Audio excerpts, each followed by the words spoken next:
Hey guys, tonight we begin with the bizarre sleep habits of the Vikings, the Norse seafarers known for raiding monasteries and apparently having very specific ideas about bedtime. Now dim the lights, maybe turn on a fan for that soft background hum, and let's ease into tonight's journey together. Let's start with one of the strangest sleep quirks the Vikings shared with much of medieval Europe. Segmented sleep. That's right. The Vikings didn't sleep in one long, continuous stretch like most of us do today. Instead, they practiced what historians call first sleep and second sleep. Imagine sleeping for 4 hours, waking up in the middle of the night, doing a few chores or contemplating your enemies, and then going back to sleep for another 4 hours. That was normal. You didn't have insomnia. You were just culturally appropriate. The first sleep typically started not long after sundown. Vikings would wind down the evening by sharing stories, eating a final meal, and probably arguing over whose turn it was to guard the goats. Then they'd settle in for a few hours of rest. But around midnight, right when modern people would consider the night ruined by waking up, they'd rise again. What did they do with that time? A lot, actually. Some would tend to the fire or check on livestock. Others would pray, meditate, or sharpen weapons, which really tells you all you need to know about Viking priorities. According to some sagas, this was also considered an ideal time for intimacy, romantic or otherwise. And while the firelight flickered and the wind howled outside, they'd occupy themselves quietly before easing back into second sleep. Segmented sleep wasn't some random Viking oddity. It was widespread across pre-industrial societies, a natural rhythm influenced by the rising and setting of the sun, not digital clocks and caffeine. In the age before artificial lighting, people's internal clocks leaned into these two-part nights like it was the original factory setting. But let's be honest, it's easy to romanticize this from a distance. In reality, waking up in a dark longhouse next to 4 other people, 2 chickens, and an axe probably wasn't the serene, introspective break you think it is. And let's not forget it was cold. Extremely cold. Getting out of bed at midnight in 9th century Norway was less about circadian rhythm and more about survival anxiety. So you've woken up at midnight in a smoky Viking longhouse. It's pitch black, except for the dying embers of the fire. Your feet are freezing. Your cousin is snoring like a bear choking on a log, and you've got a good hour or 2 before second sleep kicks in.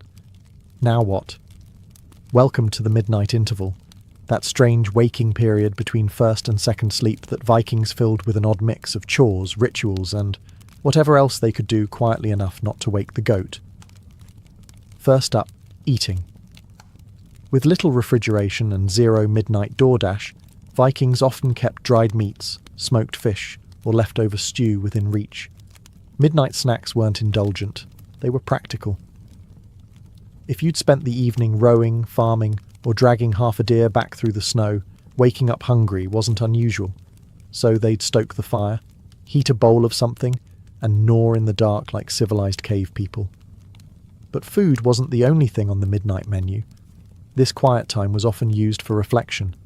Without light pollution, noise, or smartphones, you could sit by the fire and think about life, or death, or whether Odin was disappointed in your sword technique. Midnight became a time for private thoughts, prayers, or whispered conversations. Some believed dreams from the first sleep were clearer, like messages from the spirit world. Others may have spent the time worrying about everything they needed to do the next day, which frankly makes Vikings more relatable than we'd like to admit. And then, of course, there's intimacy. Yes, archaeological evidence and medieval writings suggest many couples chose the middle of the night as a prime time for romance. It makes sense. You'd had a few hours to rest, you weren't exhausted yet, and let's be honest, the fire was already going. There's even a suggestion that some people timed their entire procreative schedules around this interval. That's right. Vikings invented the midnight booty call. If there's one thing the Vikings knew, it's that the world didn't pause while you slept. Villages got raided, livestock got stolen, and enemies had an annoying habit of showing up just before dawn. So when it came to sleep, especially in wartime or while travelling, the Vikings didn't just sprawl out and hope for the best. They organised sleep shifts. Yes, even Bedtime had a battle strategy. Especially on longships or in military camps, someone was always awake. It might have been the shipmaster, a trusted warrior, or the guy who lost at dice. But someone had to stay alert, scanning the horizon for enemy sails or making sure the boat didn't drift into a fjord. And if you think modern people complain about night shifts, imagine keeping watch in freezing rain with nothing but your beard for insulation. These shifts usually ran in cycles. One group slept while another kept watch. Then they'd switch. The result? No one was ever fully rested, but no one got murdered in their sleep either. It was a compromise, Viking style. Even back home, some form of night watch was common. In longhouses, those big communal halls where everyone slept together, someone might stay up tending the fire, listening for wolves, or just poking around to make sure the animals weren't chewing on someone's boots again. And in larger settlements, guards patrolled perimeters or manned lookout towers. But this wasn't just about safety. It was about culture. Being always ready was a point of pride. A Viking man wasn't supposed to sleep like the dead. He was supposed to sleep like a warrior, lightly, suspiciously, and with one hand on an axe. Deep sleep was for people who didn't expect to be attacked by surprise. And while it sounds exhausting, and probably was, this vigilance was part of their identity. To be Viking was to be tough. You slept when you could. You stayed alert when you had to. And if you dozed off during your watch, well, let's just say someone might urinate in your helmet as a lesson. Picture this. It's midnight in a Viking longhouse. There's frost on the windows, a smoky fire in the centre, and half a dozen Norsemen curled up under rough woolen blankets. Now look closer. None of them are undressed for sleep. There are no wardrobe changes, no rituals of winding down with cosy robes, because Vikings slept fully clothed, often in the same garments they wore all day, and in some cases they even added a little something extra like armour. Let's start with the basics. Viking clothing was all about layering. Wool tunics, linen undershirts, thick cloaks, and fur when available. These weren't just outfits. They were survival tools. If you stripped down for bed, you were basically asking to wake up with hypothermia. This was Scandinavia, after all, not a cosy Roman villa with floor heating. And while sleeping in your clothes isn't exactly strange by pre-modern standards, the Vikings took it a step further. If you were a warrior, especially while travelling or during times of conflict, you might sleep with a bit of your gear on. Not full chainmail, unless you were extremely hardcore or just had a terrible sense of comfort, but enough to be ready.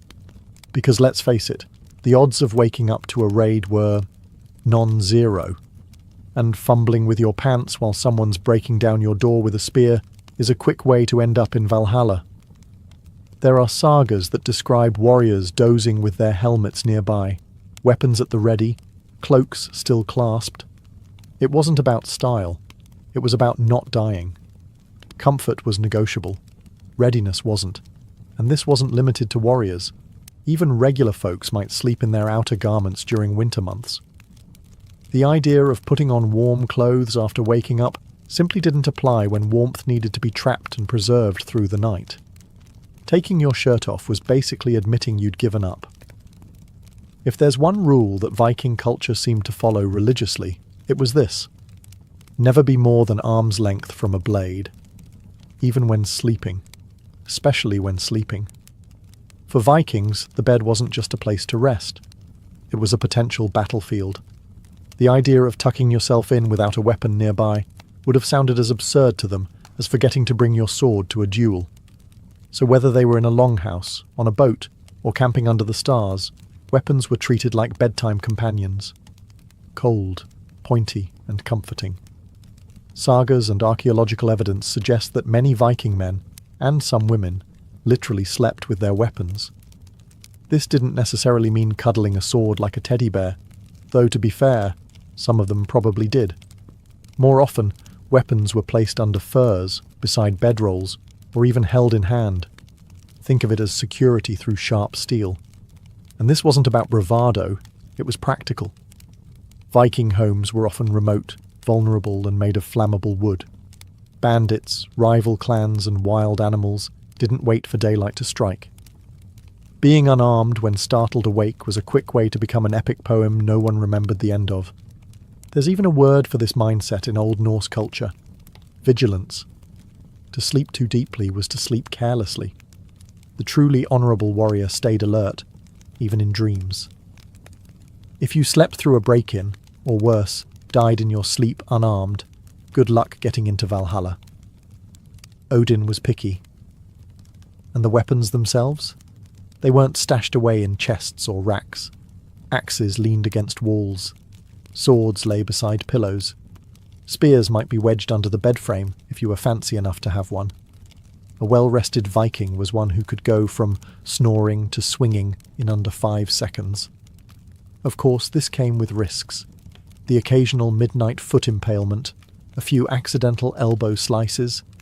But to a Viking, that was better than waking up defenseless. Let's get one thing out of the way.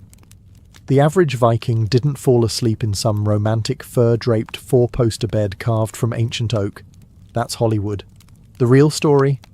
Unless you were wealthy, noble, or at least high-ranking, your bed was likely a glorified sack of hay, possibly shared, definitely itchy. For the elite, yes, proper beds existed. Archaeological digs have found bed frames in high-status graves, complete with ornate carvings and decorative hardware. These were the wooden box beds often seen in museums and fantasy shows, partially enclosed for warmth, sometimes even with curtains to hold in heat and hold out snoring servants. But for most Vikings, not quite. Common folk slept on the floor, on benches or on large wooden platforms near the hearth. Softness was relative. A pile of straw, moss or wool-stuffed sacks, if you were lucky, and some old boat sails or sheepskins if you weren't. Comfort was not the priority. Warmth and survival were. And don't picture a bedroom. The longhouse was one giant shared space, kitchen, bedroom, stable and panic room all in one. At best, beds were built into the walls, wooden ledges where you could lie down, roll up in a fur, and try to ignore your cousin's breath. The closer to the central fire, the better. The elders and sick were often placed near it. Children and animals might be packed in around them, creating a sort of human-to-livestock heat sandwich. Romantic? No. Efficient? Very. Cleanliness was another issue. You didn't flip your mattress every 6 months. You shook out the straw when it started to smell like goat pee and hoped your fleas stayed on their half of the bed. And still, this was better than sleeping outdoors, or on a ship deck with the wind howling down your tunic. Vikings weren't chasing REM cycles. They were chasing enough warmth to survive the night without waking up with frost on their eyebrows. If you were a Viking of modest means, meaning you didn't own land, livestock, or a suspiciously shiny axe, then odds are you spent a good chunk of your life sleeping on dirt. Not metaphorically. Literally. No mattress. No frame.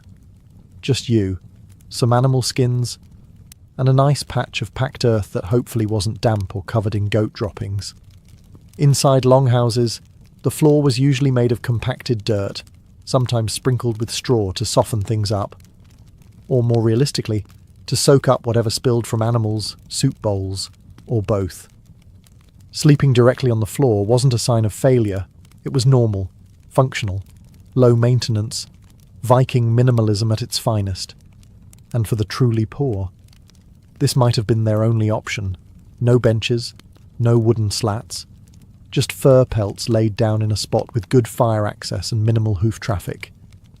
There are even accounts of travellers and guests sleeping near the doorway, which, in Viking terms, was one rung above outside on the hospitality ladder. Sleeping by the door meant you were welcome, just not that welcome. Also, you were probably the first person to get stabbed if someone broke in, so that was fun. The advantage of sleeping on dirt was heat. Earth retains warmth surprisingly well, especially if you're pressed between 2 other humans and a dog. And when your biggest enemy is freezing to death, you take what you can get. In the summer, it stayed cool, though comfortable is probably a strong word. Survivable might be more accurate. Of course, this style of sleep didn't come with back support. There were no chiropractors in the Viking Age. If you hurt your spine, you walked it off or became a bard.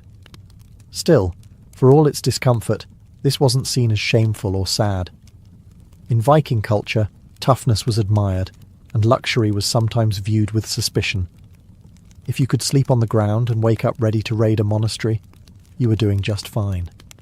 If you value silence, personal space, and separate bedrooms, you may want to skip time travelling to the Viking Age. Because for most Norse folk, sleeping was a communal sport. Entire families, and sometimes extended families, house servants, visitors, and the occasional animal, all slept in the same room, and often in the same bed platform. Not for fun, for warmth. Remember, this was medieval Scandinavia. Winters were long, cold, and unforgiving, and fireplaces weren't exactly cranking out modern insulation. So unless you were nobility with your own private box bed, and even then, it wasn't that private, you shared whatever sleeping space was available. The closer to the fire, the better. The closer to Grandma's snoring mouth, less ideal. Longhouses were the Viking version of open-plan living. No interior walls, no cosy nooks, just a central hearth with people arranged like tired sardines on either side. Beds, if you had one, were built into the walls or arranged along benches. Otherwise, you picked a spot on the floor and made it work. If someone rolled into your space during the night, congratulations, you were now friends. Sleeping arrangements weren't just about comfort, they reflected status. The heads of the household usually got the warmest, most central positions. Children were packed in wherever they'd fit. Servants and distant cousins got the outer edges, possibly next to the door, the dog, or the family goat. If you woke up with a hoof in your face, well, try not to take it personally. And let's not forget, all of this was happening with zero ventilation. A packed room full of humans, animals, smoke, stew, and the faint musk of wool and wet boots. You didn't sleep through the night. You survived it. Privacy? That was a Roman problem. Vikings didn't need it. In fact, some scholars suggest that this close proximity sleeping encouraged strong social bonds, the kind forged through firelight, shared stories, and the mutual trauma of hearing your uncle mumble Viking poetry in his sleep. If you thought sharing a sleeping platform with your in-laws was rough, imagine throwing a goat into the mix, or a cow, or 3 chickens who absolutely refused to shut up. Welcome to the Viking version of central heating, sleeping with your livestock. No, this wasn't some quirky rural tradition. This was survival. Viking longhouses were multi-purpose structures. One big room for eating, sleeping, working, storytelling, and yes, sheltering animals. In fact, many longhouses were split into 2 main areas, one for humans, one for livestock. Sometimes there was a raised threshold between them. Sometimes there was a wooden partition. And sometimes you just accepted that the family sheep was now your bedtime neighbour. Why? Because animals gave off heat, and in Scandinavian winters, every bit counted. A cow could warm up a small corner of a house just by existing. Several cows? That was practically radiant floor heating. Chickens? Less effective, more chaotic, but still helpful. And the animals weren't exactly free roaming through the house. They had stalls or pens, at least in well-built homes, but sounds, smells, and the occasional escape attempt were part of the nightly soundtrack. A gentle lullaby of hoof-scraping, snorting, clucking, and maybe the sound of a pig loudly judging your dreams. Cleanliness, as you can guess, was not optimal. Floors were packed earth, straw was everywhere, and the line between kitchen and barn was more of a vague suggestion. But for Viking families, the trade-off was worth it. Stay warm and alive, or stay clean and dead. Easy choice. Sleeping with animals wasn't considered strange. It was a sign that you were doing things right. You were maximizing resources, protecting your animals from theft or cold, and ensuring your children didn't turn into Viking cycles overnight. And of course, kids loved it. Free heat and a living pillow. What more could you want? Let's say you were a Viking on the move, heading out for a quick raid, a long trade expedition, or maybe a casual colonization attempt. That meant one thing: you were sleeping on a boat, and Viking ships weren't exactly luxury liners. Viking longships were sleek, open-decked vessels powered by sails and rowers, designed for speed and terrifying surprise appearances on foreign shores. But comfort? Not in the budget. There were no cabins, no hammocks, no cosy little berths. Just planks. Cold, wet planks. And maybe a pile of sails if someone let you borrow one. Sleep aboard ship was entirely dictated by weather, waves, and watch duty. There was no schedule, just exhaustion. Row for hours, sleep when you can. Sometimes you'd collapse in your own sweat and sea spray. Other times you'd try to catch a nap while lying next to barrels of dried fish and a guy with a leaky helmet. If it rained, you got wet. If the wind picked up, you braced yourself and tried not to slide into someone's sword. And if you were lucky enough to sleep beneath the sail, congratulations. You just earned the VIP section. Crew members often rotated shifts. Some would steer, some would row, and some would try to get a few moments of rest in the midst of groaning wood and crashing waves. It wasn't restful. It wasn't quiet.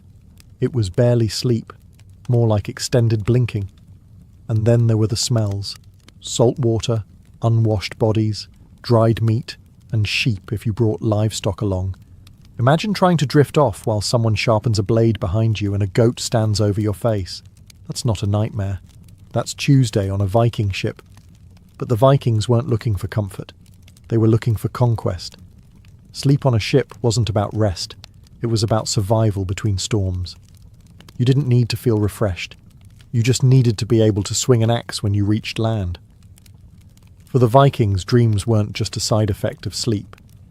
They were messages, whispers from the gods, warnings from the dead, and occasionally psychic spoilers for how your week was about to go.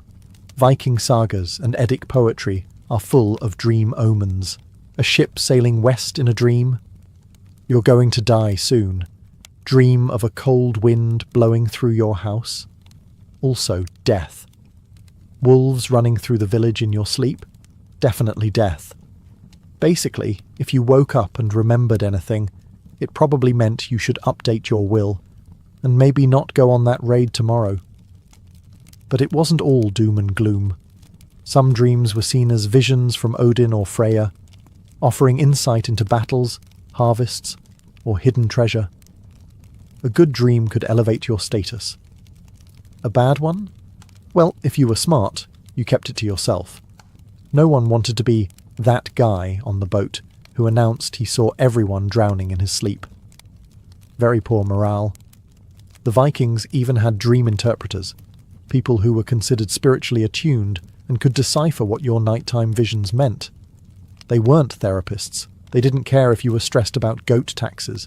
They wanted symbols, ravens, fire, ice, broken swords, three-headed oxen. The weirder the better.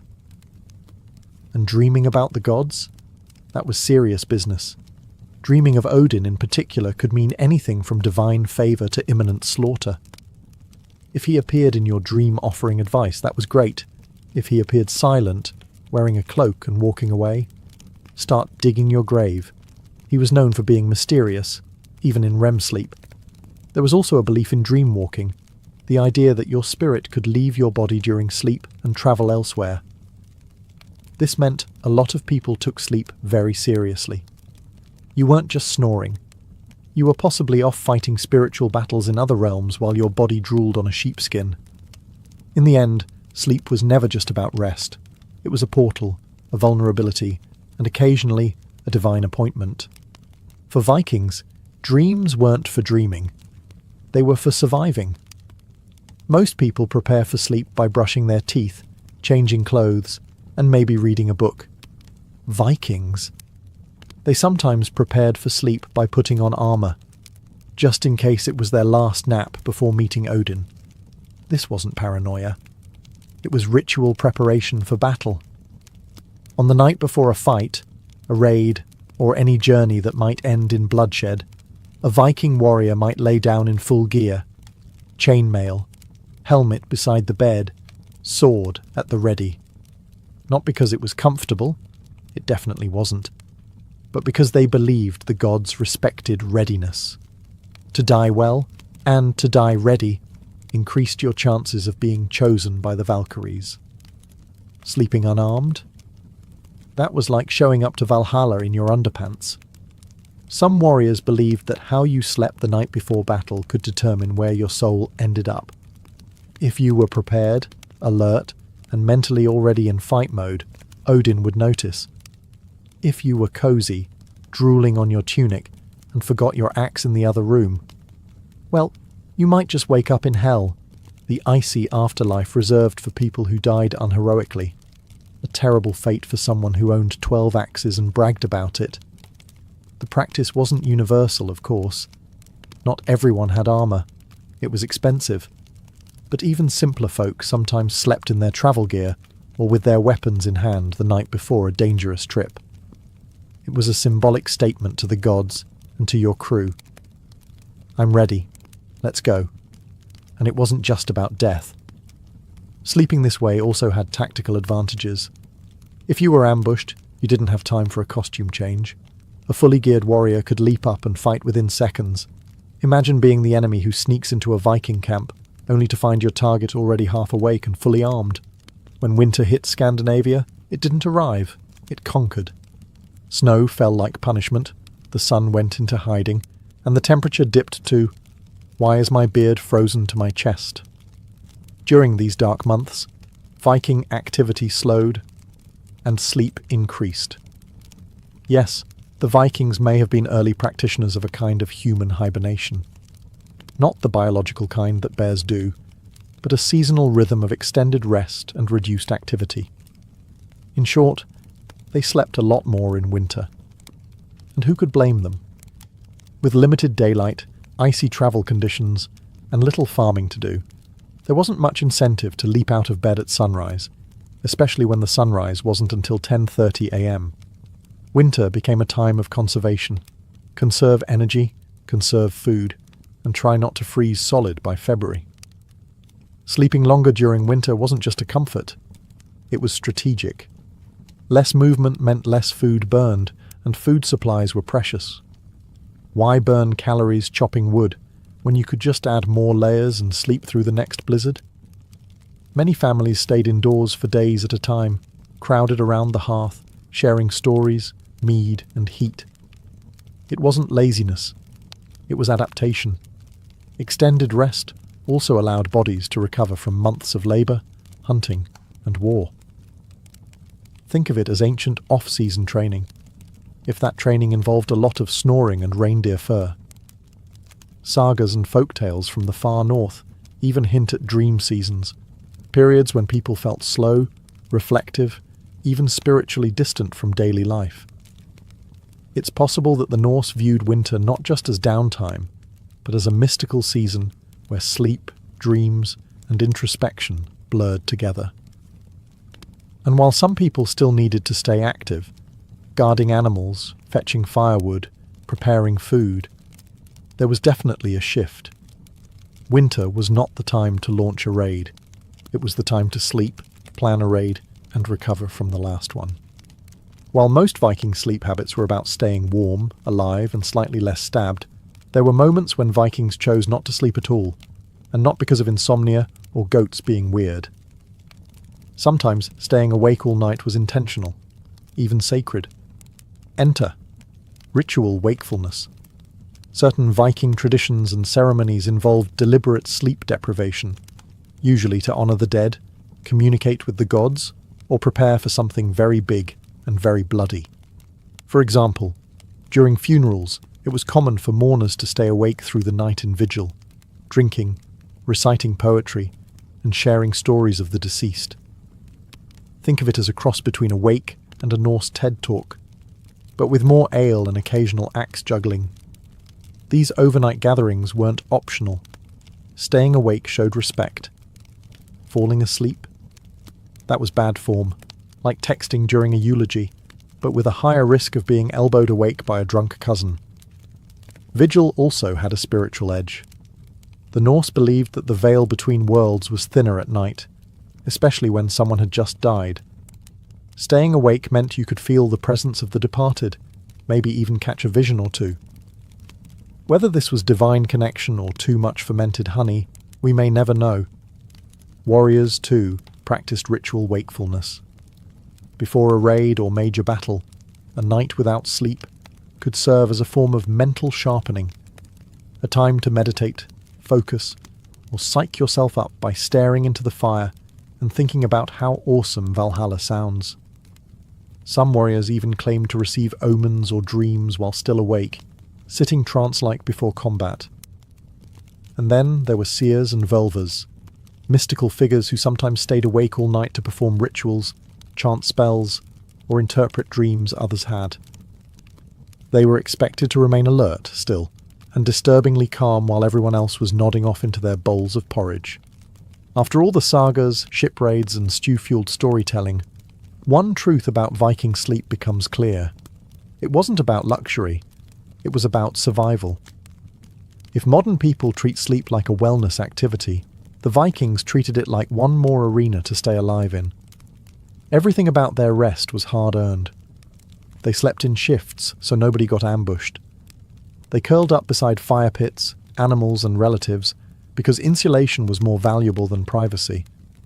They wore their clothes, and sometimes their armour, into bed because you never knew who or what was coming through the door next. They saw dreams not as random brain static, but as potential prophecies. They accepted that sometimes sleep was meant to restore the body, and sometimes it was meant to prepare the soul for death. Even their rituals of wakefulness, staying up all night during funerals or battle vigils, reinforced the idea that sleep was not guaranteed and not something to be taken lightly. For the Norse, every moment of rest had a purpose. Sometimes that purpose was warmth, sometimes it was readiness, and sometimes it was to prove you were still stronger than the night itself. Comfort? That was for after the raid, after the snow melted, after you made it home with both legs. Maybe then you'd get a bed, probably still shared, possibly next to a goat. But despite all that, Viking sleep wasn't bleak. It was resilient. They adapted to their brutal environment with raw practicality and a touch of mysticism. They didn't invent bedtime stories, but they sure knew how to turn dreams into legends. And maybe that's the most Viking thing of all. They didn't romanticize sleep. They didn't overthink it. They just did what had to be done, wrapped in wool, holding an axe, snoring beneath a sagging roof while the wind howled and the world waited for spring. In the year 1480, Rome was a city of incense and blood. Behind the crumbling columns of imperial glory, a new dynasty was rising, not one of emperors, but of popes who wielded power like warlords. And into this world, on April 18th, Lucrezia Borgia was born. Her father? Rodrigo Borgia, a Spanish cardinal with ambition sharp enough to draw blood. Her mother? Vanozza de Catane, a Roman courtesan with connections and cunning. From the very beginning, Lucrezia's life was wrapped in silk and scandal. She wasn't just any illegitimate daughter. She was the illegitimate daughter of a man who would soon become Pope Alexander VI, arguably one of the most controversial pontiffs in history. The word nepotism didn't just apply to the Borgias. They practically copyrighted it. Rodrigo Borgia didn't bother hiding his children. On the contrary, he flaunted them, installing them in courts and marriages like chess pieces, pawns in a game where the Pope held all the power. Lucrezia grew up in the Vatican's shadow, educated, fluent in Latin, Greek, and poetry. Her childhood wasn't filled with toys, but with tutors, political rumours, and secret ceremonies. She wasn't meant for innocence. She was being raised to seduce alliances. By the age of 11, the rumours had already started. Whispers that she was more than just a girl, that she was a weapon, a vessel of beauty and manipulation, trained to be married off to the highest bidder or most strategic family. Her father saw her not as a child, but as a key, a way to unlock influence across Italy's fragmented city-states. But here's where things get complicated. Was Lucrezia a scheming enchantress from the beginning? Or was she a girl being groomed by a corrupt family, given no other path than the one laid out by her infamous surname. As Lucrezia reached her teenage years, the world around her would darken. Rome was a cesspool of poison, spies and daggers in the dark. The Borgia name became synonymous with seduction and betrayal, and Lucrezia would become its most enduring and misunderstood symbol. She had no throne, no army, but she had beauty, and that, in Renaissance Italy, could be just as deadly as any blade. At just 13 years old, Lucrezia Borgia was dressed in gold-trimmed silk and placed before the altar. The man waiting for her? Giovanni Sforza, Lord of Pesaro, 27 and twice her age. The union was arranged not for love, but for leverage. The Sforza family was powerful in northern Italy, and Pope Alexander VI wanted alliances as fortresses. Lucrezia, his daughter, was the mortar. The wedding was a spectacle. Fireworks, processions, Roman nobility pretending not to whisper behind painted fans. But beneath the celebration was tension. Giovanni Sforza was of noble blood, but not powerful enough to be truly useful. And worse, he was starting to seem disposable. Lucrezia, for her part, tried to play the role. In her teenage years, she was said to be graceful, modest, and deeply pious. She spoke with careful politeness, often quoted the Psalms, and seemed to hold genuine affection for her new husband. But affection didn't matter to the Borgia machine. Within 4 years, Giovanni's value had evaporated. By 1497, the political winds had shifted. The Borgia Pope no longer needed the Sforza family, and Giovanni, once celebrated, was now a liability. So the plan was set into motion. Lucrezia was sent to a convent, allegedly to rest. Behind the scenes, Alexander VI moved to annul the marriage on grounds that Giovanni was impotent. Giovanni, humiliated and enraged, struck back with the only weapon he had, scandal. He accused the Pope of trying to dissolve the marriage so he could keep Lucrezia for himself. The whispers exploded. Allegations of incest between father and daughter, between Lucrezia and her brother Cesare. Rome's gossip mills burned with stories too salacious to print, but too delicious to ignore. Lucrezia, still barely 17, was at the centre of it all. Not as a villain, but as a symbol. Was she the temptress corrupting men from the papal throne downward, or the victim of a system that used her, then blamed her? When the annulment was finalised, Lucrezia's reputation had already begun to blacken. Not because of what she had done, but because of who she was. The name Borgia came with a scent of poison, lust, and betrayal. And Lucrezia? She was only just beginning to understand how trapped she really was. Lucrezia Borgia emerged from her first marriage not as a broken woman, but as a more dangerous one. She had survived political betrayal, public humiliation, and whispers of incest. Yet, as with every chapter in her life, the next would be even darker, more tangled, and harder to explain. Shortly after the annulment of her marriage to Giovanni Sforza, Lucrezia took refuge in a convent once again, only this time it wasn't just for appearances. It was during this retreat that a mysterious scandal erupted. In 1498, a child was born, a boy, listed in Vatican records under circumstances so strange, even historians still argue over the truth. The child's name was Giovanni, and 2 contradictory papal bulls appeared. One declared him the son of Cesare Borgia, Lucrezia's brutal and ambitious brother. The other, marked Secretissimo, or top secret, claimed that the boy was the son of Pope Alexander himself. Neither document mentioned Lucrezia as the mother, but the timing, her disappearance, and the rumours made it clear.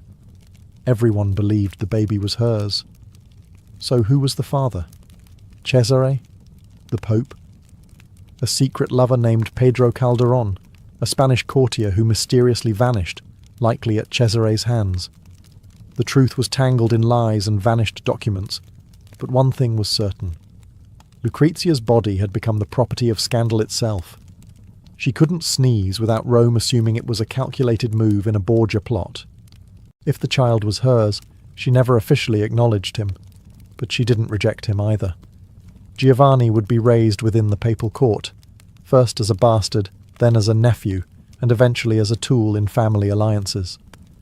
Lucrezia moved on, as she always did, smiling through the storms and refusing to explain.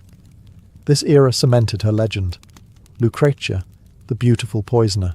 Lucrezia, the incestuous temptress. Lucrezia, the seductive spider at the centre of the papal web. Never mind that there was little proof. Truth had already lost the battle to myth. But far from retreating into shame, she was being prepared for her next mission. A new marriage. A more valuable alliance. And this time, the stakes would not only be political, they would be fatal. Lucrezia wasn't just a pawn anymore. She was becoming a queen. In a rare twist of fate, Lucrezia's second marriage seemed to offer something she had never known before: love. In 1498, at just 18, she wed Alfonso of Aragon, Duke of Bisceglie, a handsome, soft-spoken 19-year-old from the Neapolitan royal family. Unlike her first husband, Alfonso wasn't a political placeholder. He was a prince of royal blood. And more surprisingly, their marriage seemed warm, even affectionate. For a time, Lucrezia bloomed. The court buzzed about her beauty. Golden hair, pale skin, eyes that could flicker between innocence and mischief in a breath. She and Alfonso were seen walking hand in hand through the Vatican gardens. In 1499, she gave birth to a son, named Rodrigo in honour of her father, Pope Alexander VI. It should have been a new beginning. But this was the Borgia court. Love didn't last. Power did. Cesare Borgia, Lucrezia's brother, now a warlord obsessed with glory, had just married a French princess and aligned himself with France. Naples, Alfonso's homeland, had become politically inconvenient. Cesare's ambition needed fewer strings, and Alfonso was one. The knives began to circle. Alfonso, sensing danger, tried to flee Rome, but was caught. Then came the attack. One night in July 1500, assassins ambushed him on the Vatican steps. He was stabbed multiple times, but miraculously survived. At first. Lucrezia, frantic, cared for him personally. She stayed at his bedside, applied bandages with trembling hands, and whispered prayers into the night. For weeks, she nursed him back from the edge, her enemies lurking just outside the door. Then, on August 18th, while she was away, a masked man entered Alfonso's room. He was strangled in his bed, likely on Cesare's orders. Lucrezia returned to find him dead, the body already removed. Her grief was real and public. She locked herself in her chamber for days, refusing to eat, speaking to no one. The bright-eyed young bride had become a widow, and a warning.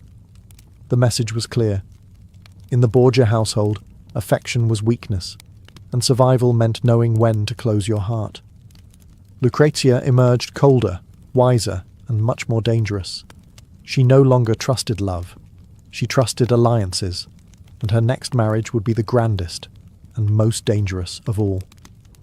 In 1501, just months after Alfonso's murder, Lucrezia Borgia was once again dressed in regal silk and sent north, this time to marry Alfonso d'Este, heir to the powerful Duchy of Ferrara. It was a strategic masterstroke.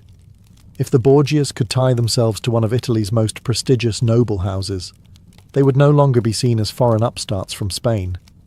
They'd be Italian royalty, but the Este family had their doubts. Alfonso d'Este didn't want to marry a woman whose family name reeked of poison, scandal, and incest. His sister, the brilliant Isabella d'Este, openly called Lucrezia a harlot. Even Ferrara's ambassadors warned the Duke against accepting this Roman woman. But Pope Alexander VI sweetened the deal, with money, land, and military promises, and so, reluctantly, the match was made. Lucrezia arrived in Ferrara in 1502 like a queen from another world. Rome was chaos and corruption. Ferrara was refinement and legacy. Here the nobility prided themselves on courtly etiquette, education, and dignity. Lucrezia knew she was under a microscope. Every gesture, every word, every outfit was judged. But she didn't falter. She adapted, quickly. She wore modest gowns, hosted refined gatherings, and earned praise for her charm and intelligence. Ferrara's court, at first icy, began to thaw. Her beauty was undeniable, but more importantly, she brought a magnetic presence, a combination of wit, grace, and resilience forged in the fires of papal politics. Lucrezia also began to cultivate a new image. No longer the Vatican's seductress, she positioned herself as a patron of the arts, a loving wife, and, most importantly, a duchess worthy of the Este name. Her court attracted poets, artists, and scholars. She funded churches and hospitals. She carried herself with the cool elegance of someone who had seen too much and learned how to survive it. Though her marriage to Alfonso d'Este was politically motivated, they found a kind of rhythm, more respect than passion, but far from loveless. Alfonso valued her diplomacy. She admired his strength, and over time, they would raise several children together. But even as Lucrezia settled into her new role, the shadows of Rome never entirely left her. With her father still pope, and her brother Cesare still conquering Italian cities, the Borgia legacy continued to haunt her steps. Ferrara might have offered peace, but Lucrezia knew better than to trust it. In the grand halls of Ferrara, Lucrezia played the dutiful duchess, but her heart remained tethered to Rome, where the mighty Borgia dynasty was beginning to crumble.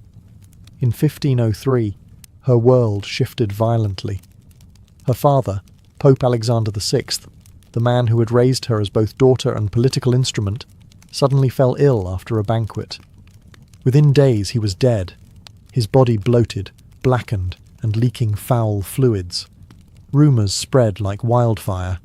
Some whispered that he had been poisoned, possibly by Cesare himself in a botched plot. Others claimed the devil had come to collect a soul too wicked for heaven or hell. Whatever the truth, his death marked the beginning of the end for Borgia power. Lucrezia received the news with composed sorrow, but she knew what it meant. The leash that had once held her enemies in check had snapped. Worse still, her brother Cesare, once the terror of the Italian peninsula, was ill, weakened by syphilis, and rapidly losing his grip on power. With the new pope uninterested in Borgia affairs, Cesare's enemies rallied to destroy him. In Rome, Borgia palaces were looted. Loyal allies were executed. Streets once echoing with their triumphs now spat on their memory. Cesare, unable to hold what he had conquered, was forced to flee and eventually imprisoned. For a brief moment, the once feared house of Borgia vanished from the map. And Lucrezia? She did the unthinkable. She remained silent. She did not fight to restore her family. She did not ride south to help Cesare. She closed the gates of Ferrara and focused inward. Many saw it as betrayal, but she knew survival demanded distance. Her power now depended not on the Borgias, but on being a true Este duchess. Her past was poison. Her future had to be clean. Still, she grieved in private. Her letters reveal a woman torn between worlds, mourning her father and brother, yet fearful of what their legacy might do to her children's future. With the collapse of her family, Lucrezia had a choice: cling to the ashes of the past, or build something new from them. She chose the latter. She would no longer be the daughter of the Pope. She would become the Duchess, who outlived her name. With the fall of the Borgia dynasty behind her and the chaos of Rome replaced by the order of Ferrara, Lucrezia Borgia began her most surprising transformation. Not into a queen of scandal, but a queen of culture. No longer tethered to Vatican schemes, Lucrezia turned her energy toward building a court unlike any other in northern Italy. She invited humanists, poets, theologians, and artists to Ferrara, transforming the duchy into a glittering beacon of Renaissance thought. Her salons became legendary, spaces where philosophy, music, and politics mixed with elegance and a hint of rebellion. She became a patron of the arts, commissioning paintings and plays, and writing poetry of her own. Among those who passed through her orbit were Ariosto and Pietro Bembo, two men who captured her wit and beauty in immortal verse. Bembo, in particular, fell deeply in love with her. Their correspondence, filled with longing and literary flair, reveals a Lucrezia who was intellectually curious, emotionally complex, and very much in control of her public image. Yet behind the art and refinement was a woman still navigating a dangerous court. Life in Ferrara was not without enemies. Some nobles still whispered that she was a Borgia witch in disguise. Others resented her influence over Duke Alfonso. But Lucrezia countered their disdain with impeccable diplomacy. She made strategic charitable donations, championed religious causes, and hosted lavish public festivals to win the hearts of her subjects. Motherhood, too, became a new focus. She bore several children, though not all survived infancy, and lavished attention on their education and futures. She was especially protective of her eldest, Rodrigo, whose birth had been shrouded in scandal. In Ferrara, she tried to secure his place with titles and affection, though he remained an uncomfortable reminder of her past life. Perhaps most notably, Lucrezia used her position to mediate between warring Italian factions. She wrote letters to kings and popes, offering peace proposals and calming tensions. Some even began to see her not as a former pawn of the papacy, but as a ruler in her own right. By 1510, Lucrezia Borgia was no longer just surviving. She was thriving, as a duchess, a mother, a patron, and perhaps, finally, as her own woman. But peace in Renaissance Italy was always a brief illusion, and the shadows of the past were never truly gone. As the golden glow of Ferrara's Renaissance court shimmered outward, within Lucrezia Borgia's private world, darkness returned, quietly, relentlessly. In the years following her cultural triumphs, tragedy struck her family like a slow, choking tide.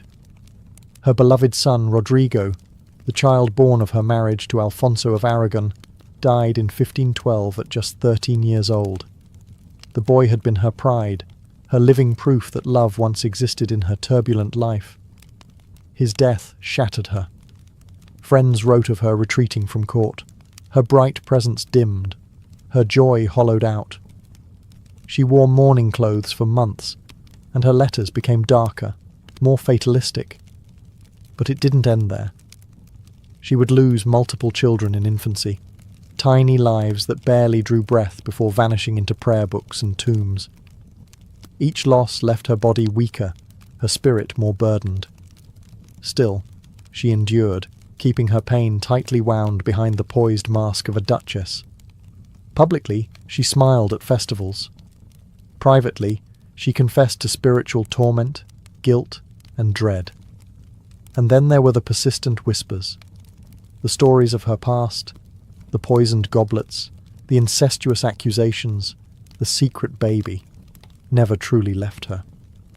No matter how many chapels she built or artists she supported, there were always those who muttered Borgia with narrowed eyes. Her efforts at redemption often felt like trying to scrub ink from a parchment. The stain wouldn't leave. Even her marriage to Alfonso d'Este, once respectful if not romantic, grew strained.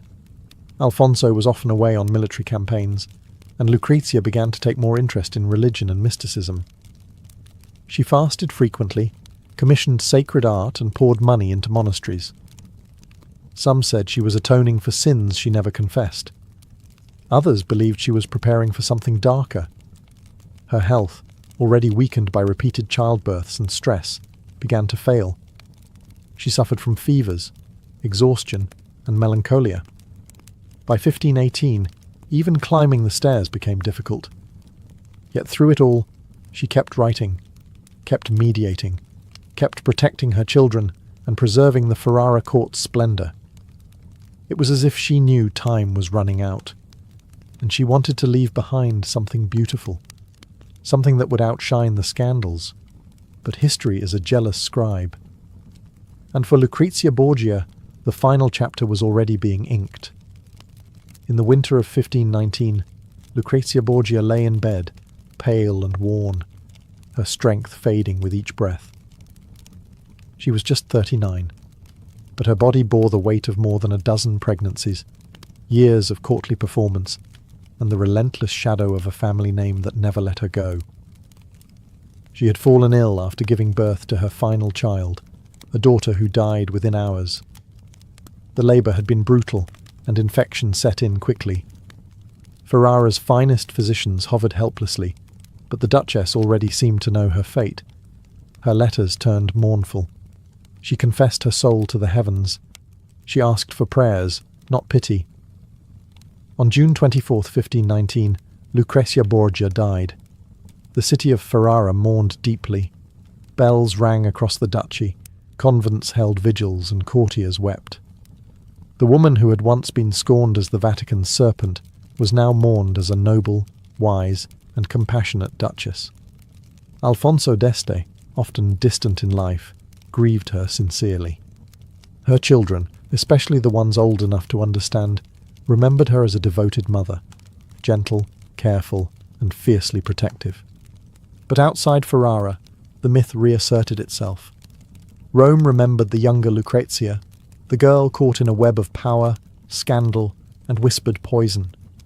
Pamphlets and stories revived the old rumours that she had seduced cardinals, murdered husbands, and slept with her brother. Never mind that much of it was political slander. The Borgia brand had long been tainted, and she had carried its burden to the grave. Still, a quieter truth endured. Lucrezia had not been a schemer. She had been a survivor. A girl traded like coin by powerful men, who eventually learned to shape her own court, culture, and legacy. A woman who turned scandal into strategy and disgrace into dignity. She left behind poems, letters, and architecture, pieces of herself scattered across the Italian Renaissance. And in time, historians would begin to re-examine her story. Was she a villain? A victim? Or both? Perhaps she was something rarer, a woman who lived in a time that had no room for her complexity. And in that way, Lucrezia Borgia became more than just a daughter of a pope. She became a mirror, reflecting the sins, fears, and brilliance of an age that still hasn't quite forgiven her for surviving it. Richard Plantagenet was born on September 8, 1157, in Oxford, into a world of power struggles and dynastic ambition. His father was King Henry II, the first of the Plantagenet kings, a ruler of terrifying energy and legal genius. His mother? Eleanor of Aquitaine, a woman of unparalleled influence, once Queen of France, then Queen of England, and forever a political storm in her own right. From birth, Richard was not raised to be English. He was raised to be powerful. He grew up, not in the mists of Britain, but in the sun-drenched courts of Aquitaine, his mother's duchy in southern France. There, he absorbed not just the language and chivalry of the region, but its intense pride and martial culture. He preferred speaking Languedoc over English, and would always identify more as a French duke than an English prince. Unlike his older brother Henry the young king, Richard wasn't coddled with ceremony. He was taught to lead armies. By the time he was 12, he was training with knights. By 15, he was already riding in full armour, jousting, and studying the military campaigns of Julius Caesar. He was tall, charismatic, and terrifyingly brave. And it was clear early on, this boy wasn't made to sit on thrones. He was made to seize them. But Richard's youth was soaked in family betrayal, his father's paranoia, his mother's ambition, and the bitter rivalries between his brothers created a toxic brew of loyalty and rebellion. In 1173, when Richard was just 16, he joined a rebellion against his own father, led by his mother and elder brother. They claimed Henry was denying them power, titles, and land. It was a bold, dangerous move. Richard, barely out of boyhood, rode into war, not against foreign enemies, but against his own blood. The rebellion failed. Eleanor was imprisoned. Richard was forced to kneel before his father and beg forgiveness. But Henry saw something in him. Fire, audacity, skill. He forgave him, but kept a wary eye. By the time Richard reached adulthood, he had already tasted both rebellion and redemption. He had learned that thrones were never inherited peacefully. They were earned with blood, strategy, and fear. And Richard was just getting started. After the failed rebellion against his father, Richard was given control over Aquitaine, his mother's ancestral duchy. But Aquitaine was no prize. It was a boiling cauldron of noble revolts, feuding barons, and towns that barely respected the authority of the English crown. And Richard, barely a man, was expected to rule it. What he did instead was conquer it. Between 1173 and 1189, Richard transformed from a rebellious prince into a battle-hardened warlord. He crushed insurgents, laid siege to rebellious castles, and personally led his knights into brutal skirmishes. He was merciless. Cities that defied him were burned. Castles were razed. Nobles who dared to rise up were exiled or executed. He ruled Aquitaine not with charm, but with steel. It was here he earned his legendary epithet, Cœur de Lion, the Lionheart. His courage was undeniable.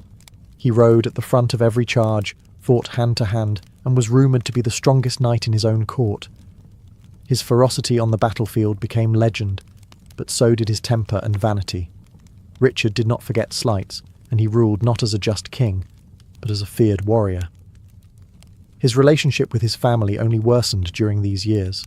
He and his brothers, Geoffrey and John, vied constantly for their father's approval and territories, and Henry II, seeing Richard's growing ambition, feared him. A new civil war nearly erupted more than once.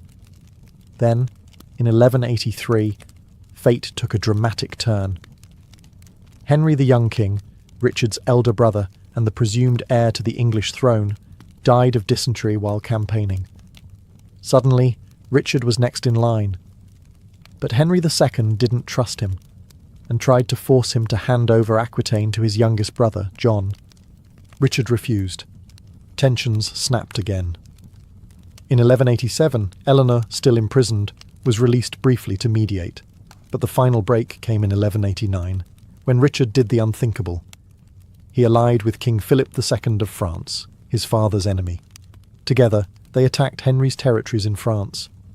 The aging king, sick, tired and betrayed by his favourite son, was finally broken.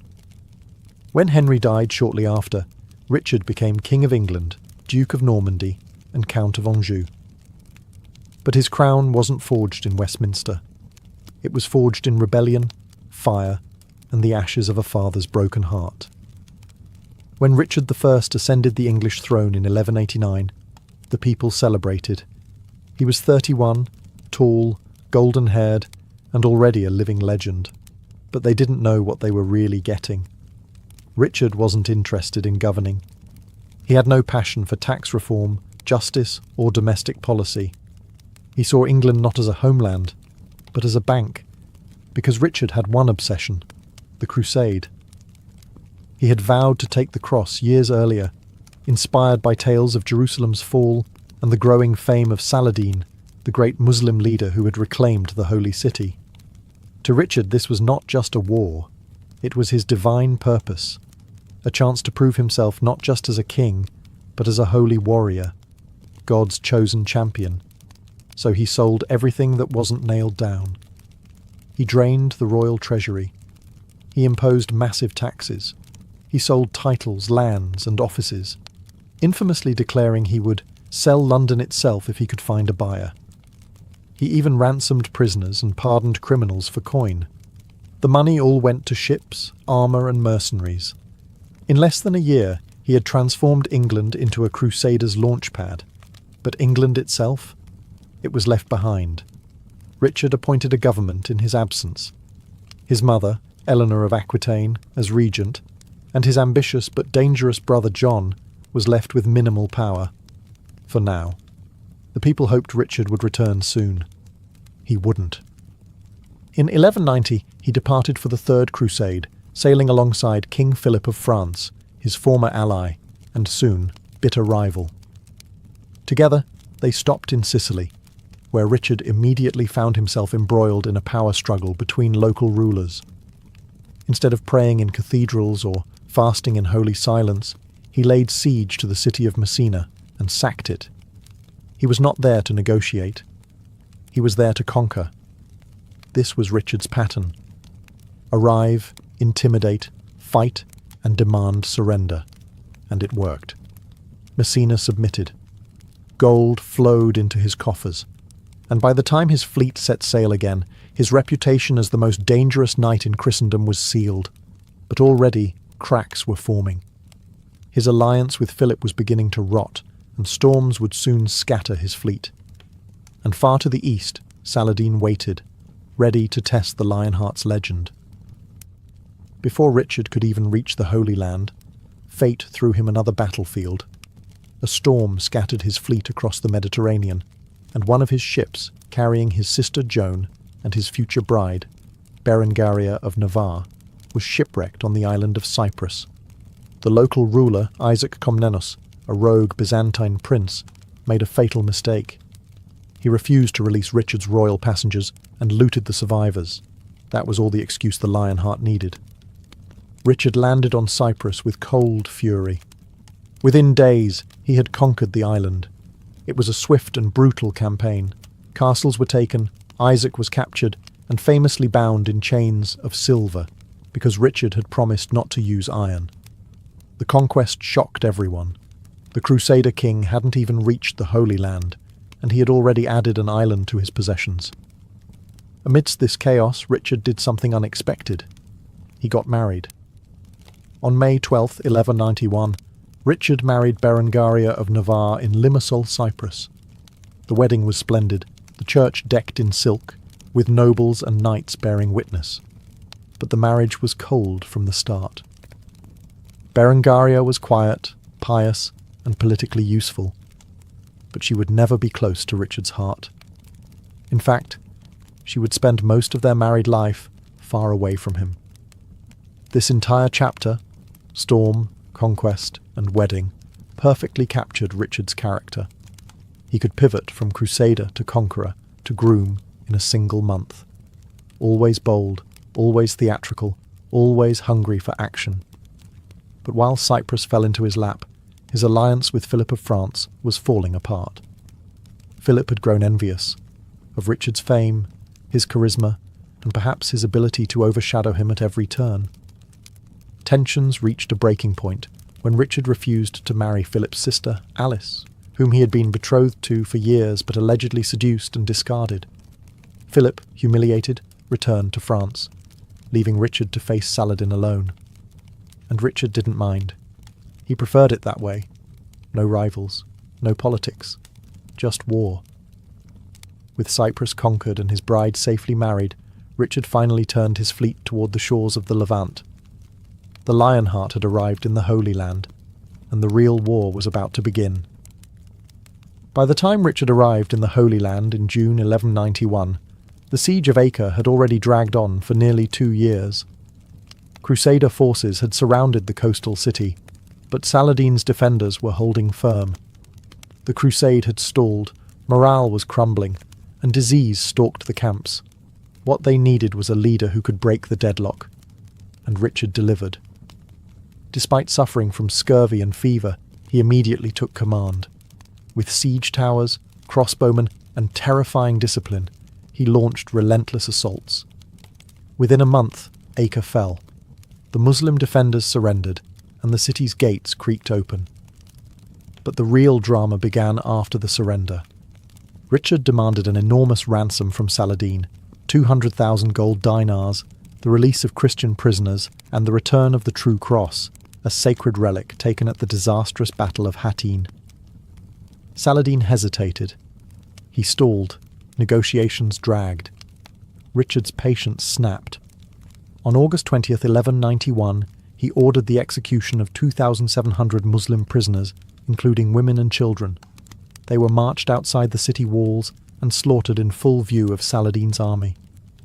The message was unmistakable. Richard would not be played with. He dealt in action, not diplomacy. The massacre sent shockwaves across the Holy Land. Crusaders were stunned. Saladin, known for his chivalry, was enraged. But he did not retaliate with the same brutality.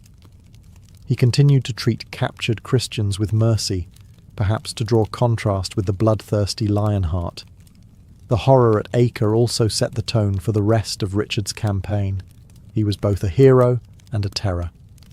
To Christian knights, he was the embodiment of medieval virtue, fearless, devout, unyielding. To Muslims, he was a beast in human armour. Despite this dark stain, Richard's military genius was undeniable. After Acre, he reorganised the Crusader forces, repaired their fractured morale, and began marching south toward Jaffa, aiming to threaten Jerusalem itself. But Jerusalem was more than a military target, it was a symbol. And while Richard won battles on the ground, he was slowly losing a greater war, one of distance, loyalty, and time. Because back in England and France, his enemies were beginning to move. And the longer he stayed in the east, the more vulnerable his crown became. But Richard didn't care. Yet. For now, the Lionheart had blood to spill and holy ground to reclaim. With Acre behind him and the road to Jerusalem open, Richard's crusade seemed unstoppable. Victories followed quickly.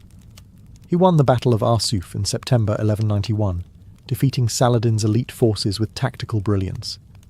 While most Crusader leaders would have crumbled under a desert ambush, Richard adapted, flanked, and countercharged with terrifying precision. His command on the battlefield was almost supernatural.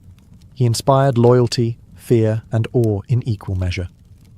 By winter, the Crusader army stood within sight of Jerusalem, and yet Richard hesitated. Taking Jerusalem wasn't just a matter of military strength, it was logistics, supply lines, and weather. The rainy season turned roads into rivers of mud, making siege engines useless. Worse still, Saladin's army shadowed every move, waiting for a mistake. But the real reason for Richard's doubt ran deeper. He knew that even if he took the city, he couldn't hold it. The Crusader states were too fractured, their allies too unreliable, and Richard had no intention of staying in the Holy Land forever. Without reinforcements, Jerusalem would simply fall back into Muslim hands once he left. For a man obsessed with lasting glory, a fleeting conquest wasn't enough. So, in early 1192, Richard turned back. It was a decision that stunned his men. They had marched for years, spilled oceans of blood, and come within arm's reach of the holiest city in Christendom, only to retreat.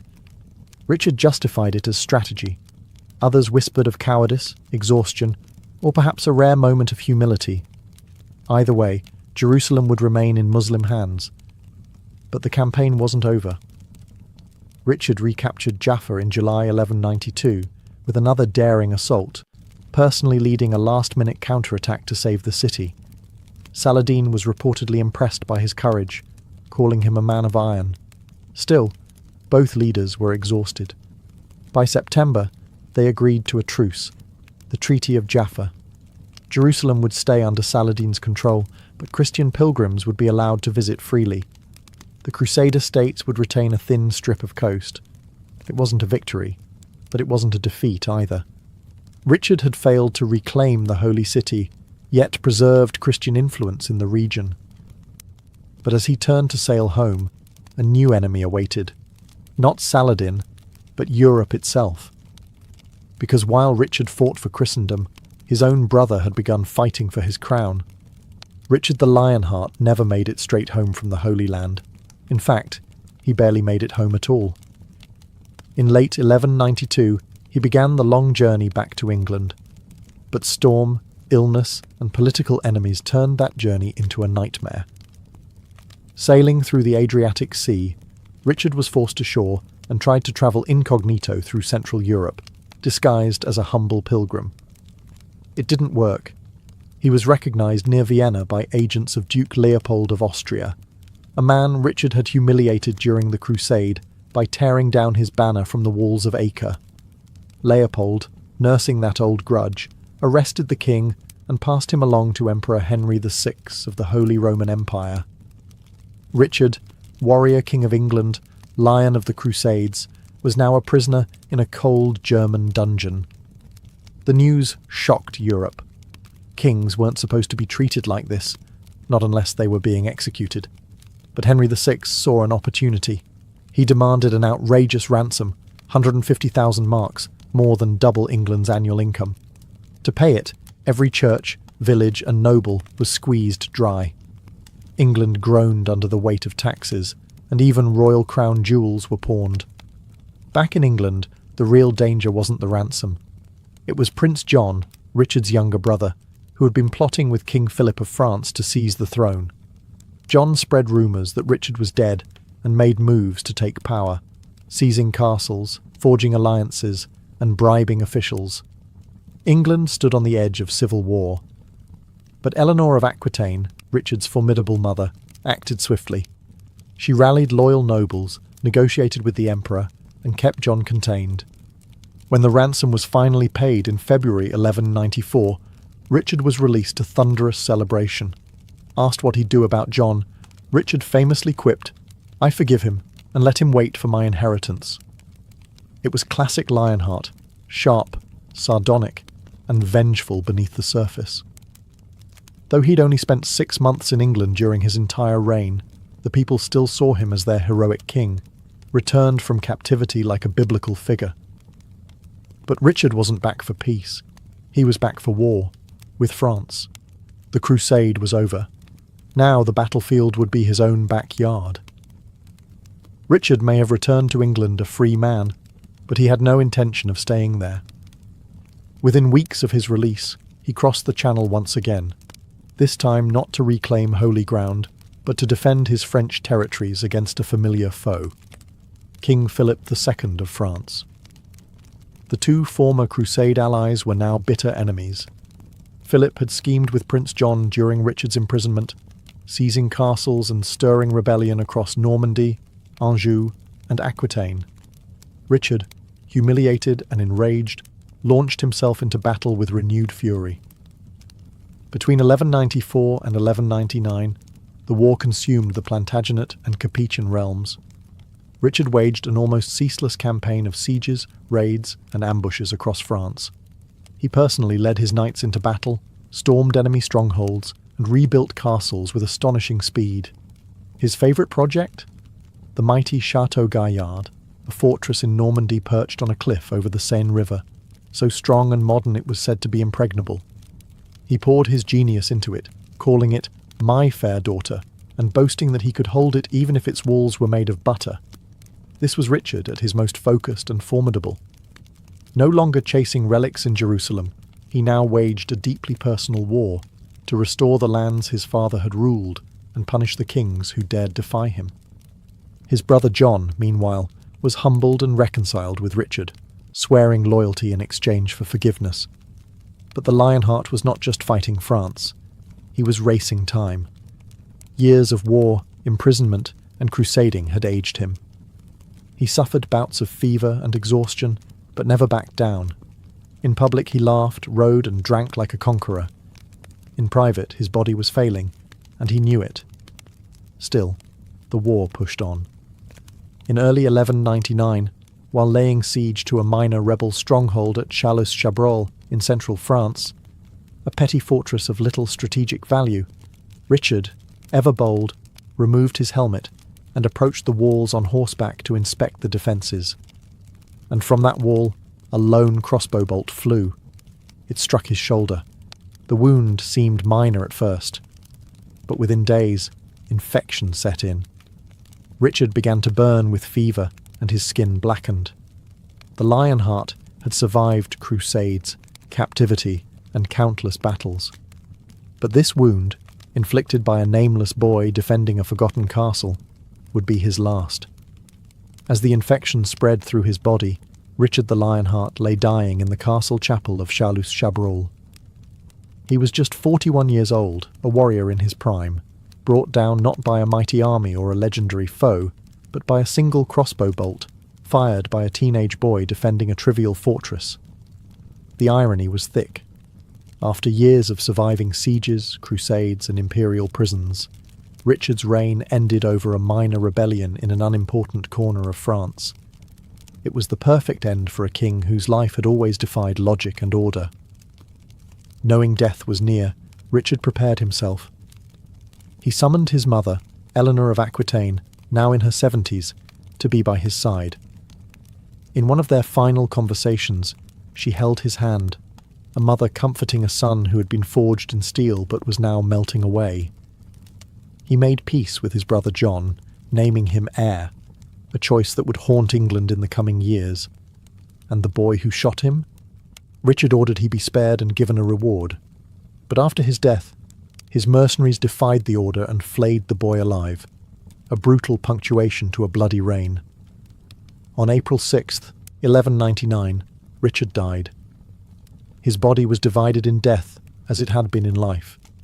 His heart was buried in Rouen, his brain in Poitiers, and his body laid to rest at Fontevraud Abbey, beside his father, Henry II, whom he had once rebelled against and ultimately succeeded.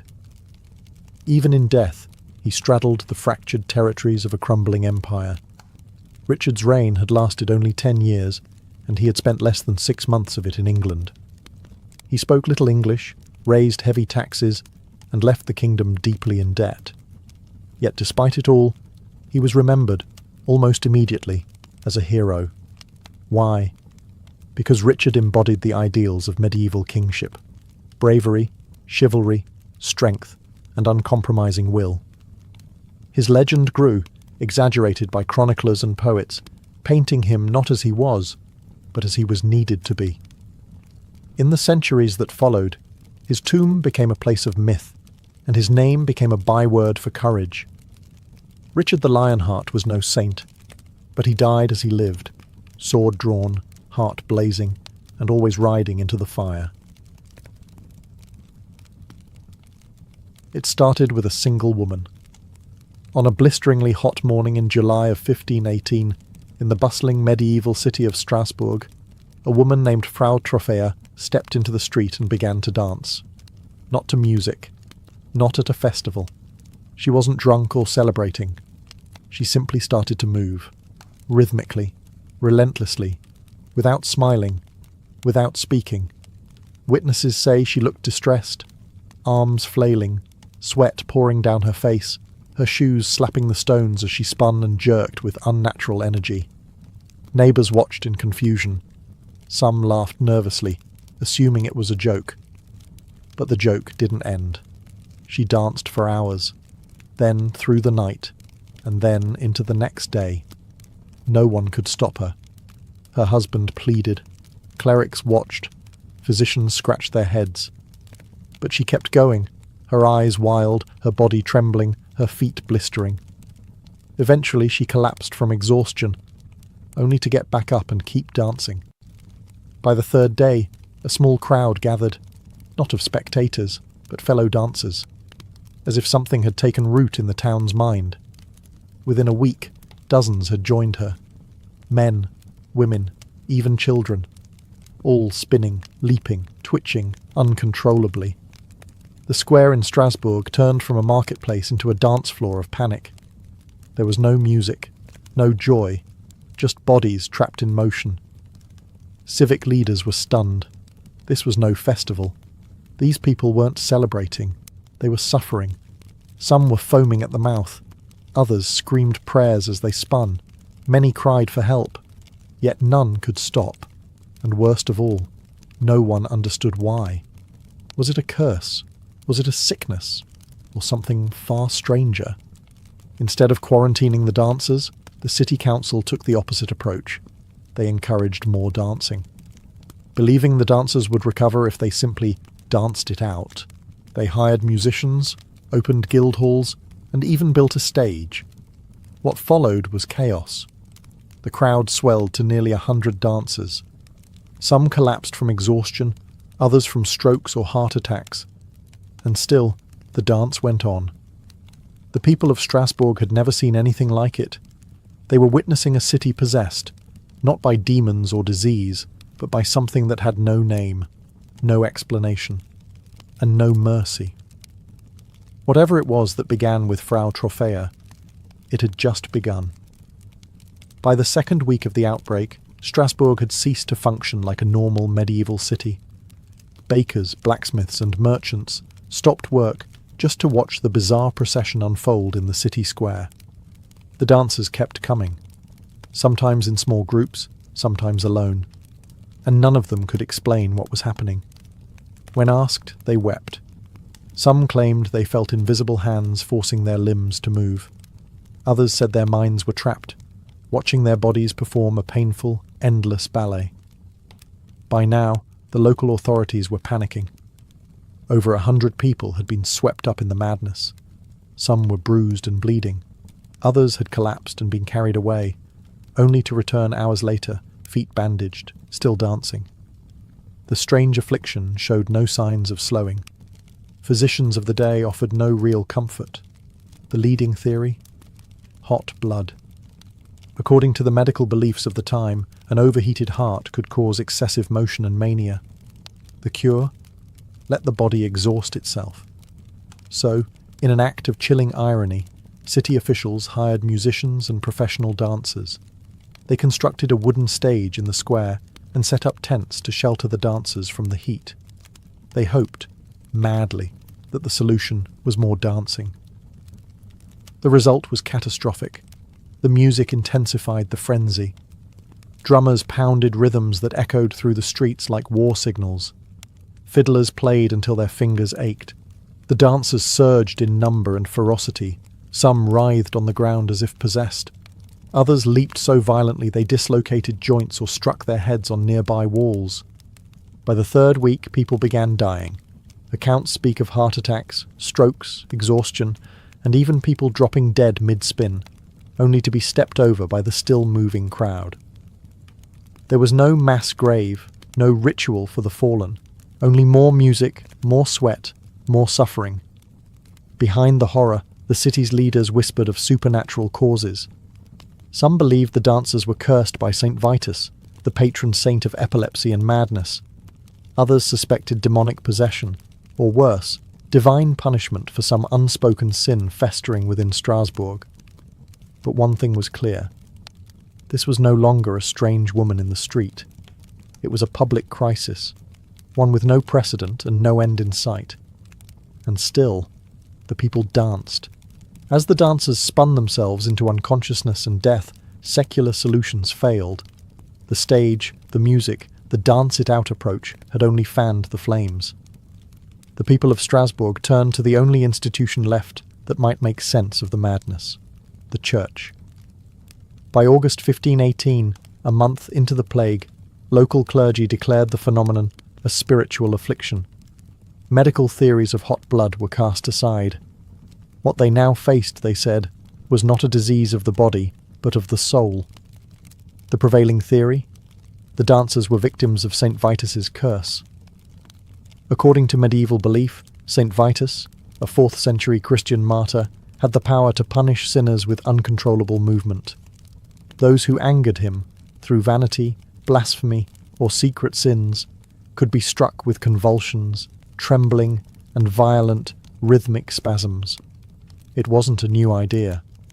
Earlier outbreaks of similar dancing plagues had been reported in places like Aachen and Metz, but never on this scale, and never with this level of terror. The church's solution was drastic: pilgrimage and penance. The city's clergy ordered that the dancers be removed from Strasbourg. Many were transported, half-conscious, to the shrine of St. Vitus in the nearby town of Savon, carried by cart or slumped over pack animals. Once there, the afflicted were dressed in red shoes, each with a holy cross painted on the sole. They were led around the shrine in ritual circles, prayed over, sprinkled with holy water, and made to place offerings before the saint's relics. A few reportedly recovered. Others collapsed and had to be left behind. Back in Strasbourg, the church ordered a citywide spiritual cleansing. Gambling was banned, blasphemy punishable by fine, secular music was prohibited, public dancing outlawed, sermons thundered from pulpits, warning of divine wrath. Citizens were urged to confess sins, perform acts of charity, and renounce temptation. The city became a place of hush and fear, as if trying to cover up the noise and frenzy that had overtaken it. And slowly, almost inexplicably, the dancing began to stop. no one declared the end. There was no final waltz, just fewer dancers each day, silence returning to the square. And then, as suddenly as it began, the streets of Strasbourg stood still again. But the questions had only just begun. When the dancing finally stopped, Strasbourg didn't breathe a sigh of relief. It held its breath, because no one understood what had just happened. No invading army, no natural disaster, no visible enemy, and yet hundreds had danced uncontrollably, some until their hearts gave out.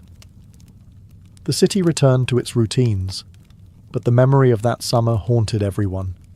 Years passed, and whispers remained. What if it returned? What if the curse was sleeping, not gone?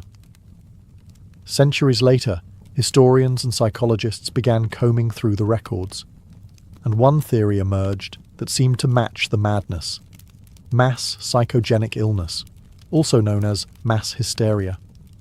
Mass hysteria occurs when a group of people, under extreme psychological stress, begins to manifest symptoms without any physical cause. In modern terms, it's the mind overrunning the body, multiplied across an entire community. Think fainting spells in school dormitories, or phantom illnesses spreading in a closed workplace. But in medieval Strasbourg, it may have taken the form of a dance to death. The theory makes sense when you consider the pressure cooker that was 1518. The region had been hammered by famine, plague, and social unrest. People were starving. Dozens of children had recently died in a crop failure. The political and religious landscape was unravelling. The Protestant Reformation loomed, and fear of hellfire was at an all-time high. Add to that the belief in curses, saints, and divine punishment, and you had a society teetering on the edge.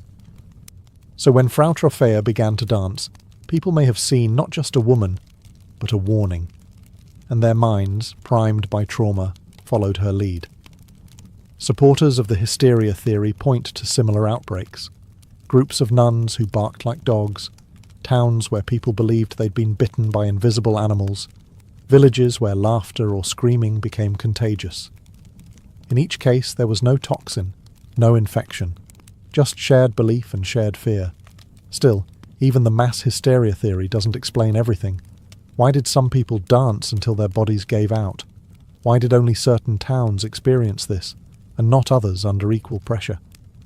It might offer a framework, but not closure. Because as logical as the explanation sounds, Strasbourg in 1518 didn't follow logic. It followed rhythm and madness.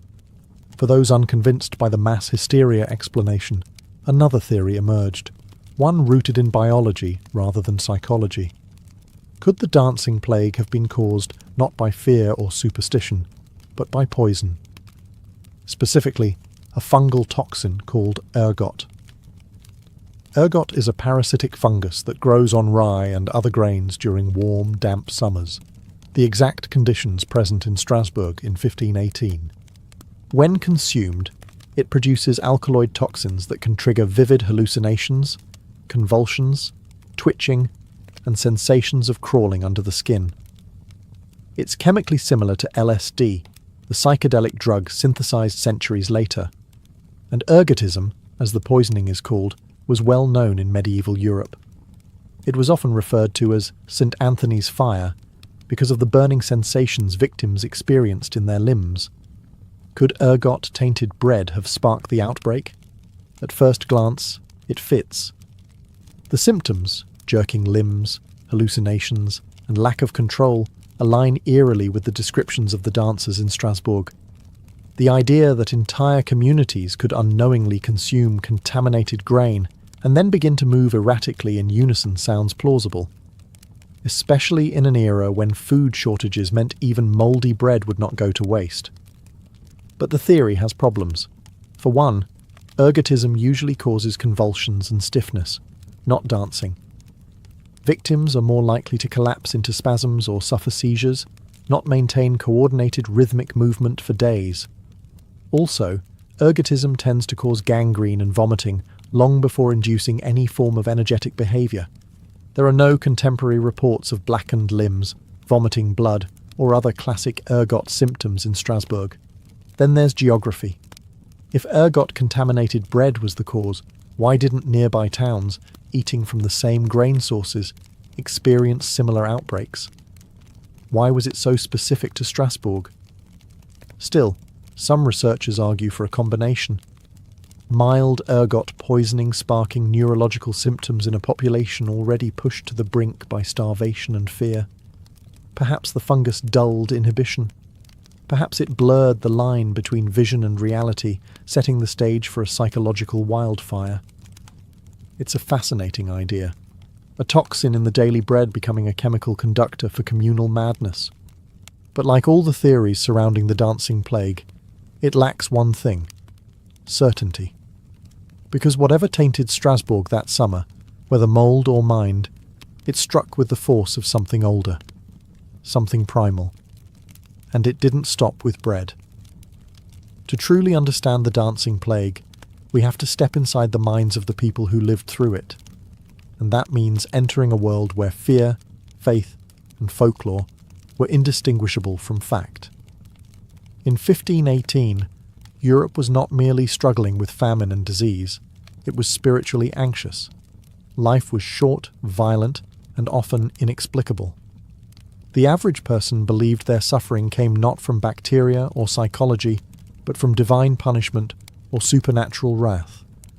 The church dominated every aspect of life.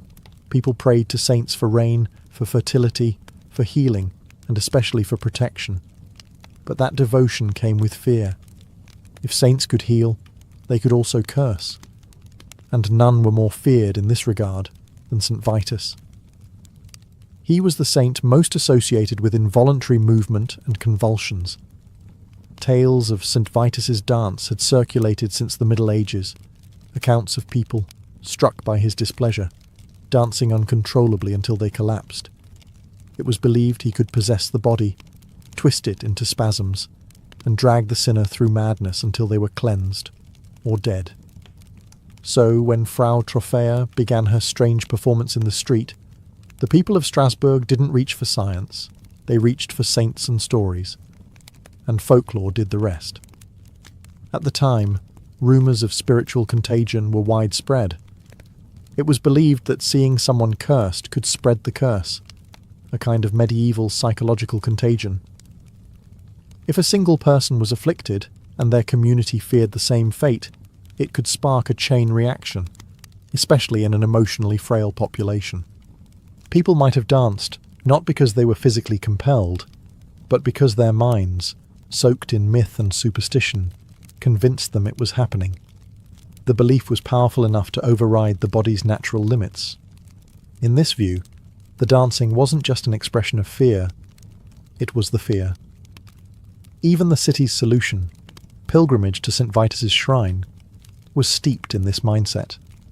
People believed that by physically reenacting rituals, wearing red shoes and offering coins, they could reset the curse. And in some cases it seemed to work. But if belief could cure, it could also harm. In 1518, belief was not optional. It was the framework through which every cough, shadow, and twitch was interpreted. And when belief breaks from reason, reality follows. Strasbourg's dancing plague wasn't an isolated case. It was simply the most infamous. Across medieval Europe, similar outbreaks had been recorded, decades, even centuries earlier. The phenomenon had a name long before 1518. People called it the choriomania. One of the earliest known episodes occurred in Aachen in the year 1374, over a century before Strasbourg. In that case, crowds of people reportedly danced through the streets for days. They screamed, hallucinated, and claimed they couldn't control their limbs. Much like Strasbourg, the clergy blamed divine punishment, and the afflicted were led to churches for healing rituals. Then there was Metz, Cologne, Utrecht, all cities that saw similar events unfold. Groups of people dancing, sometimes laughing, sometimes crying, and often begging for help. Some dropped from exhaustion, others foamed at the mouth. The reactions from authorities were always the same: pray harder, march them to the nearest shrine, and hope they stopped. The fact that Strasbourg wasn't alone only deepens the mystery. What was this force that could cross generations and borders, slipping into different towns, always with the same eerie rhythm? Some scholars have argued these outbreaks followed patterns. Regions under stress, war, plague, famine, were more likely to be affected. And significantly, the victims were often poor, deeply religious, and isolated from secular education. Their worldview offered few tools for interpreting distress, so they danced, they twitched, they screamed. There's even a theory that these episodes were a form of cultural protest, a way for powerless people to express suffering in the only language available: spectacle. In a society where speaking out against the church or the ruling class could get you killed, a strange illness might have been the safest way to scream. Of course, no one theory fits them all. Some cases seem linked to ergot poisoning. Others appear to be group panic.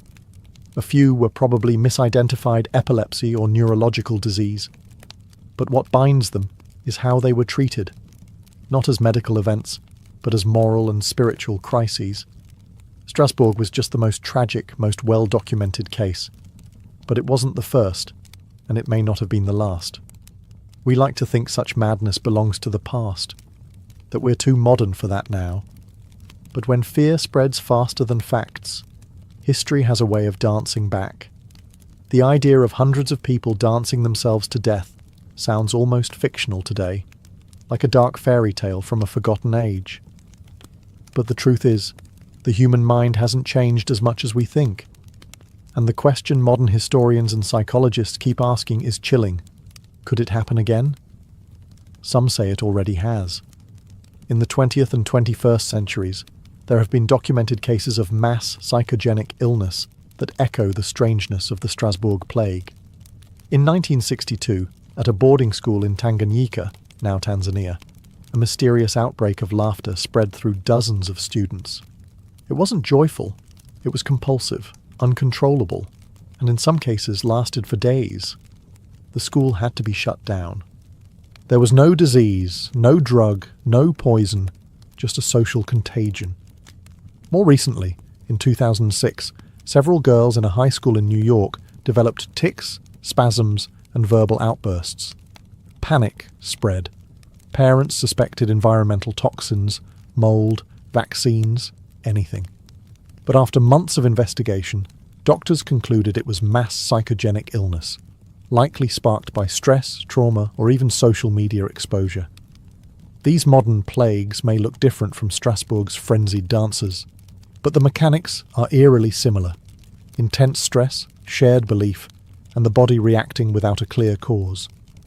What we learn from Strasbourg is not just about the fragility of medieval minds, but the fragility of all minds. Human beings are wired to respond to fear. When the world feels unstable, when systems break down, when authority seems uncertain, our brains look for escape valves. Sometimes that's panic, sometimes it's illness, and sometimes it's dance. The danger today may not be in cobbled town squares, but in digital ones. Online fear spreads in milliseconds. Misinformation moves faster than medieval rumours ever could. One viral video, one false claim, one moment of group panic, and you could see the seeds of a modern hysteria bloom before anyone can stop it. So while we may never again see villagers collapsing from dance in cathedral courtyards, the psychology of Strasbourg is far from dead. It's just waiting for the right stage, the right audience, and the right spark. And when it comes, the rhythm may sound a little different, but the madness, it'll feel hauntingly familiar. Centuries have passed since the cobblestones of Strasbourg echoed with the desperate footsteps of the dancers. No more stages are built, no musicians are summoned, and yet the questions remain. Why did they dance? Was it a madness of the mind, a sickness of the blood, or the wrath of a forgotten saint? The dancing plague of 1518 resists a single explanation because it sits in the shadowy place between history and myth, between science and superstition. It wasn't a war. It wasn't a plague of rats or fleas or fire. It was something far more unnerving, a breakdown in human control. A city watching its people lose mastery over their own bodies, not once, but collectively, voluntarily yet helplessly. There are records, parish notes, city council decrees, eyewitness accounts, and yet all of them are fragments, seen through the filter of a time when saints and demons were part of daily vocabulary. We can try to interpret them with modern logic, overlay theories like mass hysteria or mouldy bread, but in doing so, we risk flattening the strange truth of what happened. Because maybe the real horror isn't that people danced uncontrollably, but that they believed they had no choice. And perhaps we still carry that same fear. Think of the way panic spreads today, the way fear goes viral. One scream in a crowd can start a stampede. One headline can crash a market. One delusion, well-timed and well-placed, can set an entire population spiraling.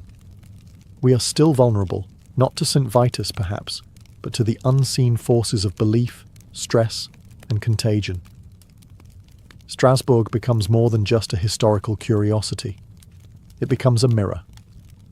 In that summer of 1518, the dancing eventually stopped. No fanfare, no final dancer to mark the end. Just silence. People went back to their lives. Bakers baked again. Churches reopened. Markets bustled. But nothing was quite the same. The square where they danced is still there. Quiet now. Tourists pass through. Few know what happened beneath their feet. Fewer still understand it. But every so often, someone remembers. And for a moment, you can almost hear it. The echo of footfalls, the murmurs of the crowd, the sound of a violin playing for no one.